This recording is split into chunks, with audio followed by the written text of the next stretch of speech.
পশুর জগতে চলে এসেছে, শুধু পশু হয়েও সে ক্ষান্ত হয়নি, বালহুম আজাল, তার থেকেও নিচে চলে গেছে। কেন কেন কেন? উলাইকা হুমুল গাফিলুন,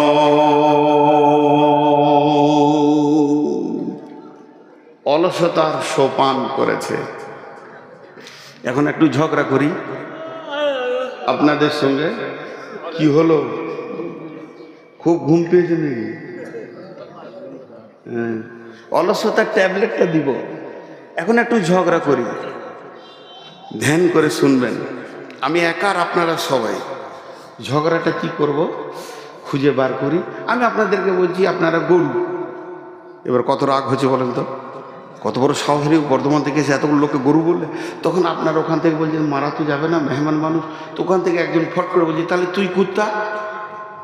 কেমন ঝগড়া শুরু হলো। এখন আমাকে কুত্তা বলেছে, আমার রাগ থাকছে না, তাহলে তোরা গাধা। এতক্ষণ তো হালাল প্রাণী বলছিলাম, এবার হারাম বলে দিলাম। তখন ওই দিক থেকে একজন ফাঁকে থেকে মাথা নামাকে বলছে তুই শুয়ো। ঝগড়াটা ভালোই চলছে। এখন আমি বলতে চাইছি, কেউ কারো উপরে কমন করব না। ই শুয়োর, ও গাধা, ও বিড়াল, ও ছুঁচা, ও ইঁদুর। আমি আপনাকে বলবো না, আপনি আমাকেও বলিয়েন না। ঝগড়া মিটে গেল। একটা কষ্টি পাথর দিব আপনাদের হাতে। ওই পাথরটা এরকম চামড়াতে মারবেন, খাসখাস খাসখাস খাসখাস করে মারবেন।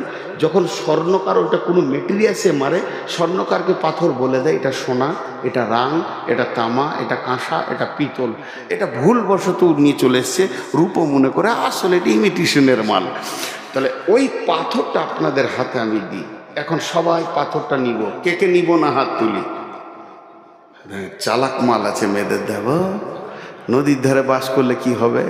আমিও বিয়ে করেছি নদীর ধারে, এরকম বাঁধের ধারে আমার শ্বশুর বাড়ি। দুতলায় বসে থাকলে বাঁধের লোক আমার সঙ্গে কথা বলতো। নদীর ধারে মানুষ খুব ভালো হয়, আর এরা ফসল খুব টাটকা খেতে পায়। মানে আমার শ্বশুর বাড়ি হচ্ছে বোলপুরের কাছে, অজয় নদীর ধারে বাড়ি আমার, ভাঙন ধরা অজয় নদীর ধারে।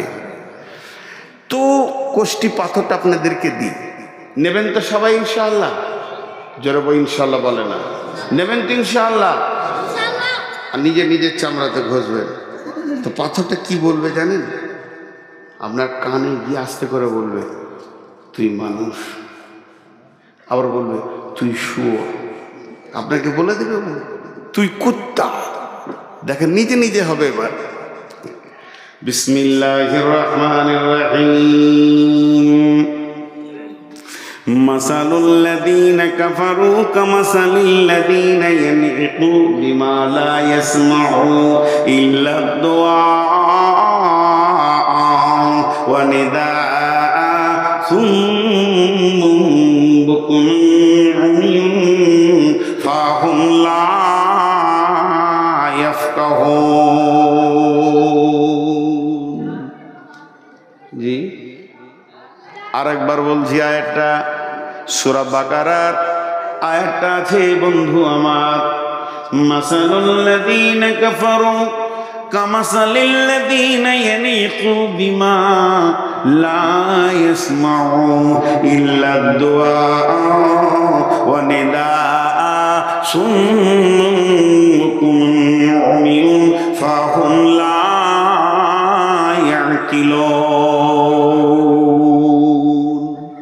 লা ইয়াকিলুন আছে, আগেরটা ভুল বলেছি। তো এতে কি বলছেন তর্জমাটা শুনেলেন?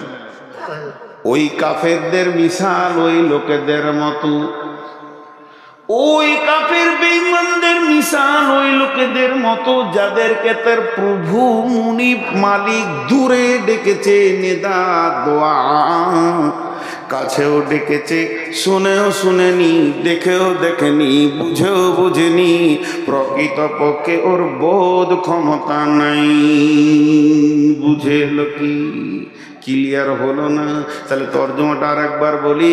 ওই কাফেরদের মিসাল ওই লোকেদের মতো যাদেরকে তাদের মাবুদ দূরে ডেকেছে, কাছে ডেকেছে, শুনেও শুনেনি, বুঝেও বুঝেনি, দেখেও দেখেনি, প্রকৃতপক্ষে তাদের বোধ ক্ষমতা নাই।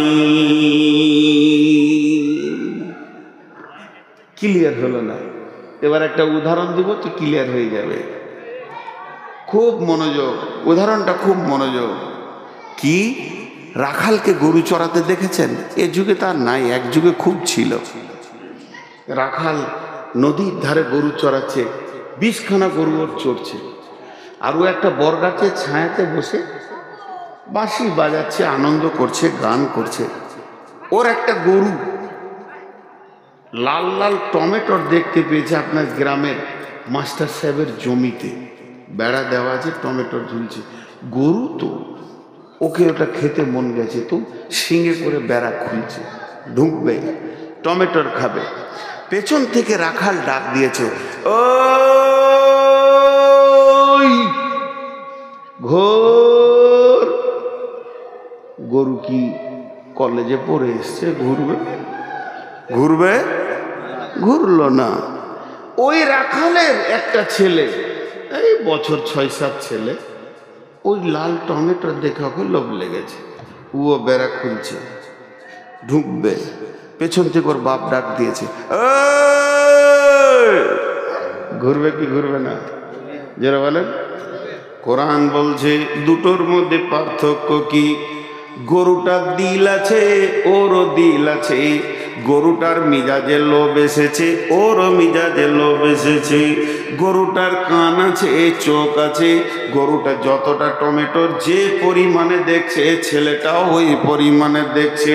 গরুটার কান আছে, পেছন দিক থেকে যে আওয়াজটা এলো, যতটা পরিমাণে ছেলেটা শুনেছে, অতটাই পরিমাণে গরুটা শুনেছে। তাহলে গরুটার পা আছে, মাথা আছে, ছেলেটারও পা আছে, মাথা আছে, দুইজন কিন্তু এক। কিন্তু এই আওয়াজটা কার? এই বোধ ক্ষমতা গরুটার নাই। আর ছেলেটার এক্সট্রা একটা বেশি আছে, সে বুঝেছে আমার মতো, আমার মুনিব আমার গুনহাকে দেখেছে, সে হাত দিয়েছে, নিজেকে অপরাধী মনে করে আবার ফিরে চলে গেছে। তার মানে হচ্ছে গরুটার মধ্যে একটা জিনিস নাই, বোধ ক্ষমতা নাই, যেটা আমার মালিকের ডাক। আর ছেলেটার ভিতরে একটা জিনিস আছে, বোধ ক্ষমতা আছে, এটা আমার মালিকের ডাক। গরুটার সমস্ত পাশ কোনো কাজ করলো না, শুধু বোধ ক্ষমতার অভাবে। আর ছেলেটার সমস্ত পাশ কাজ করলো, বোধ ক্ষমতা আছে বলি। আমার আল্লাহ বলতে চাইছেন, মেয়েদেরটা কেন অত্র এলাকায় জোহরের আজানে গোটা এলাকা তোলপাড় হয়ে গেছে। গোটা বেলডাঙ্গা থানা নয়, গোটা মুর্শিদাবাদ নয়, পশ্চিমবঙ্গ, প্রত্যেকটা মসজিদ থেকে মালিকের ডাক আসছে, হাইয়া আলাস সালাহ।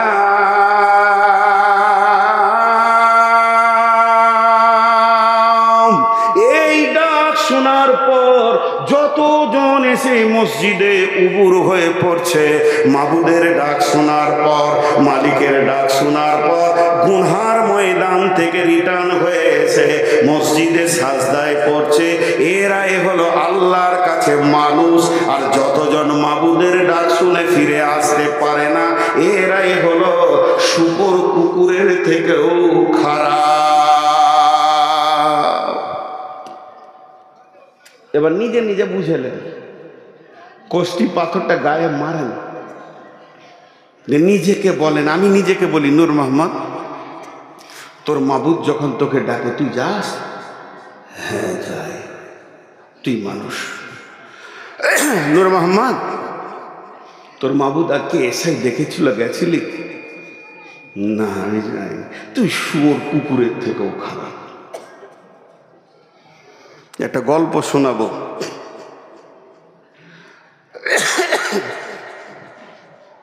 কাশিটা যখন উঠছে ভাই, খুব কষ্ট পেয়েছি। 4-5 দিন জ্বরে পড়েছিলাম। বাংলাদেশে 6 দিন ছিলাম, তাও জ্বর। মনে কিছু লিয়েন না, ঘন ঘন পানি খেয়েছি, কাশছি। তো নিজের থেকে বুঝে নেব যে আমি মানুষ না, আমি গরু না, আমি পশু। জি, আজকে আমাদেরকে গাফলত কত নিচে নিয়ে চলে গেছে, আমরা পশুর থেকেও খারাপ। একটা গল্প শোনাই, রাগ করবেন না তো? ছোট্ট গল্প, গল্পটা একটু পরে শোনাবো, এখন লাই। একটা শূকরের গল্প শোনাবো। তো মনুষ্যত্ব থেকে পশুত্বে চলে গেছি, তা আগেই শুনিয়ে দিই।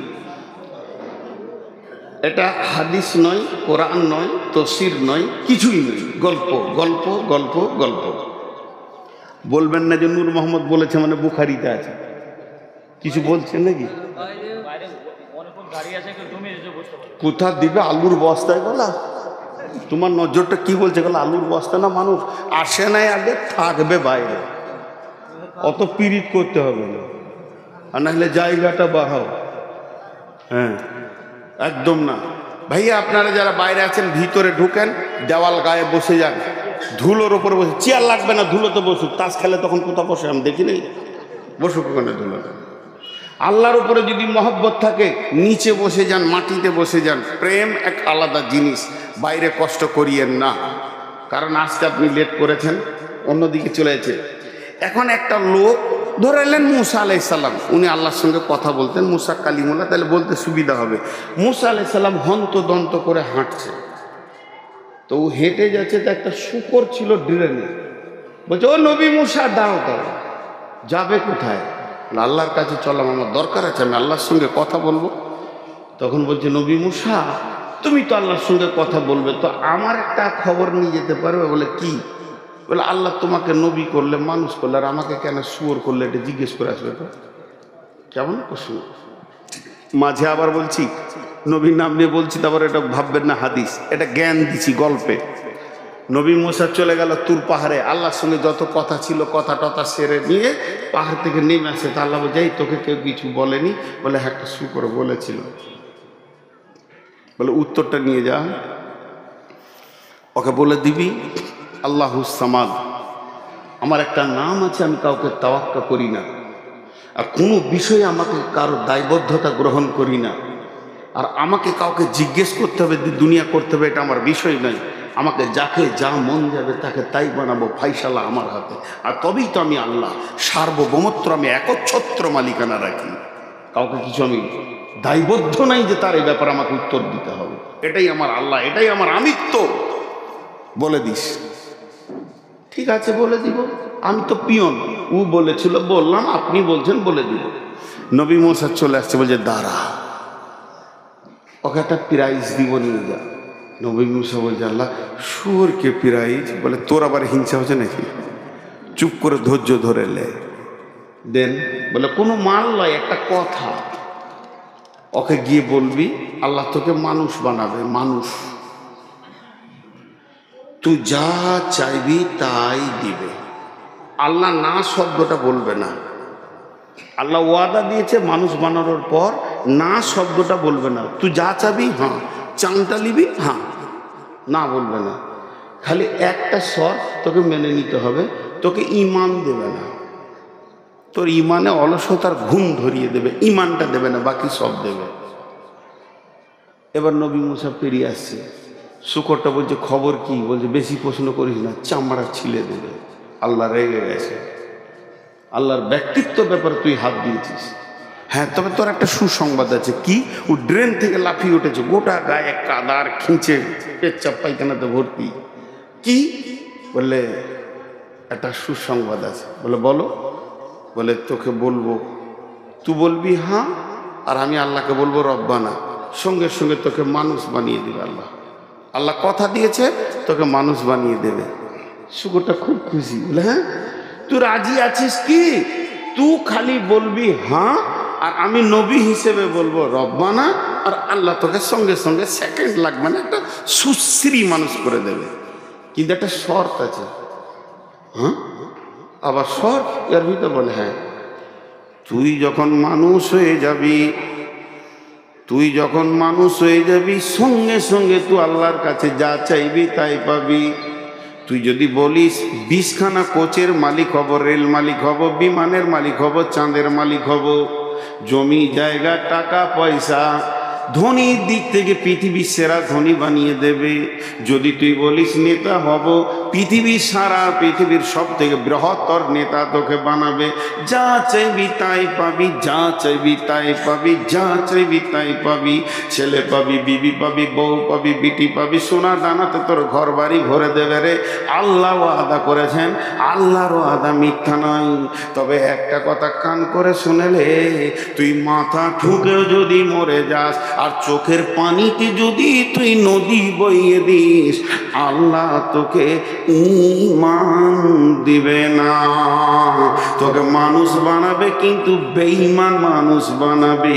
যে শক্তিটা থাকলে নামাজ হয়, যে শক্তিটা থাকলে রোজা হয়, যে শক্তিটা থাকলে হজ হয়, যে পাওয়ারটা থাকলে সুদ জুয়ো বাঁচা যায়, লুচ্চামি রান্ডি থেকে বাঁচা যায়, যে শক্তিটা থাকলে আপনার কিনা জুয়া থেকে বাঁচানো যায়, মদ থেকে নিজেকে বাঁচানো যায়, ওই শক্তি পাওয়ারটা তোকে দেবে না, বাকি সব দিয়ে দিবি। এবার শুকরটা কি বলছে কান করে শুনেন। 1 মিনিট হাত দুটোকে ভিখারির মতো আপনাদের কাছে চাইছি, অ্যাটেনশনটা বাড়ান। 1 মিনিট শুকরের কথাটা খালি শুনেন, একটা গল্প যদিও।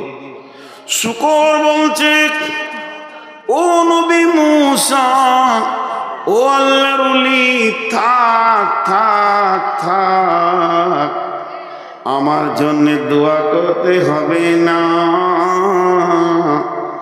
বেঈমান মানুষের থেকে আমি সুর অনেক গুণে ভালো।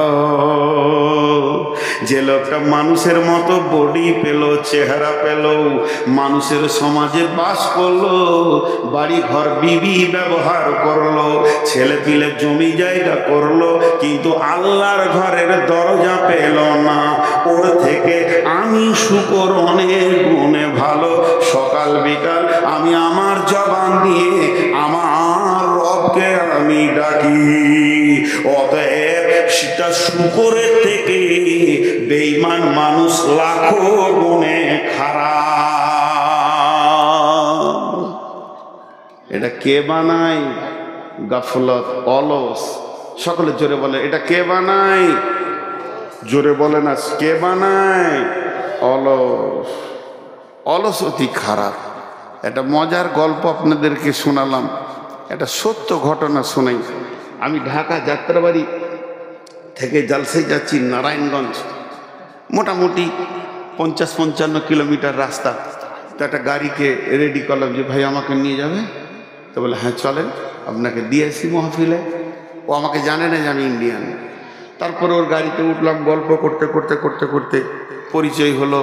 কথা বলতে বলতে যেতে যেতে আমি আস্তে আস্তে ওকে ওর মন মেজাজটা ঠিক করলাম যে আমি একটা মহফিলের, আমি ওখানকার প্রধান বক্তা আছি, আমার বাড়ি ইন্ডিয়া। তখন তো আরও খুশি হলো, আরও বোঝাতে বোঝাতে বললাম রাতটা আমার সঙ্গে থেকে যাও, তোমার গাড়িতেই চলে আসবো, বায়ান শেষ হয়ে গেলে আমাকে এই মাদ্রাসায় নামিয়ে দেবে, আমি এখানে থাকি, ঢাকায় চলে আসবো। জি থাকবো। ওকে কিছু পয়সা বাড়িয়ে দিলাম। রাত্রি 1:30টায় যখন এসে নামছি, ওকে এবার টাকা আমাকে দিতে হবে যে ভাড়াটা হয়েছে। আমি পকেট থেকে টাকা বার করে দিচ্ছি আর ওকে জিজ্ঞেস করছি, শোনা তুমি নামাজ পড়ো? তো প্রথম ভাষা বলছে, হুজুর আপনি বুঝবেন না। তার মানে ও কেন নামাজ পড়ে না এটা আমার বুঝার ক্ষমতা নেই আর কি। তো তখন ওকে আমি বলছি, আচ্ছা আমি যদি অবুঝি হয় তা তুমি খানিকটা বুঝাও। তো বলছে আমি সাইদাবাদে থাকি, সকালবেলায় উঠি, গাড়িটাই আমার কোনো মালিকের নয়, আমার নিজের, এটাই আমার রুজি রুটি। 2টা ছেলে স্কুলে পড়াশোনা করে, তাদেরকে ভর্তি করেছি, একটা বাচ্চা আছে কোলে, স্বামী স্ত্রী, খাওয়া দাওয়া এই গাড়ির ওপরে। গোটা ঢাকা ধরতে ধরতে ধরতে ধরতে বিভিন্ন ঢাকার জায়গার নাম করলো, এই ঢাকা ড্যামরা, এই ধামরাই, অমুক তসুক, ঘুরতে ঘুরতে রাত হয়ে যায়। বলে দিলে আমাকে। এবার যখন বলা শেষ হলো তখন এবার আমি শুরু করলাম, বললাম তোমার শেষ হয়েছে? বলে হ্যাঁ।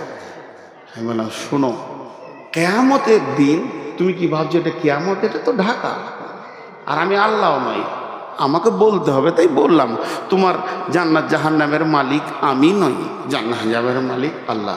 তা বলো, আল্লাহ তোমাকে কিয়ামতের মাঠে বলবে যে তুমি নামাজ পড়োনি কেন? তখন তুমি আল্লাহকে প্রথমেই বলবে যে আল্লাহ আপনি বুঝবেন না, বলছে তা তো বলা যাবে না। আমি তো ফাইসালা তো ওর হাতে, জান্নাতটা তো তার হাতে। তুমি আমাকে বুঝিয়ে দিয়ে আশ্বস্ত হচ্ছ কেন? তোমাকে ভাবতে হবে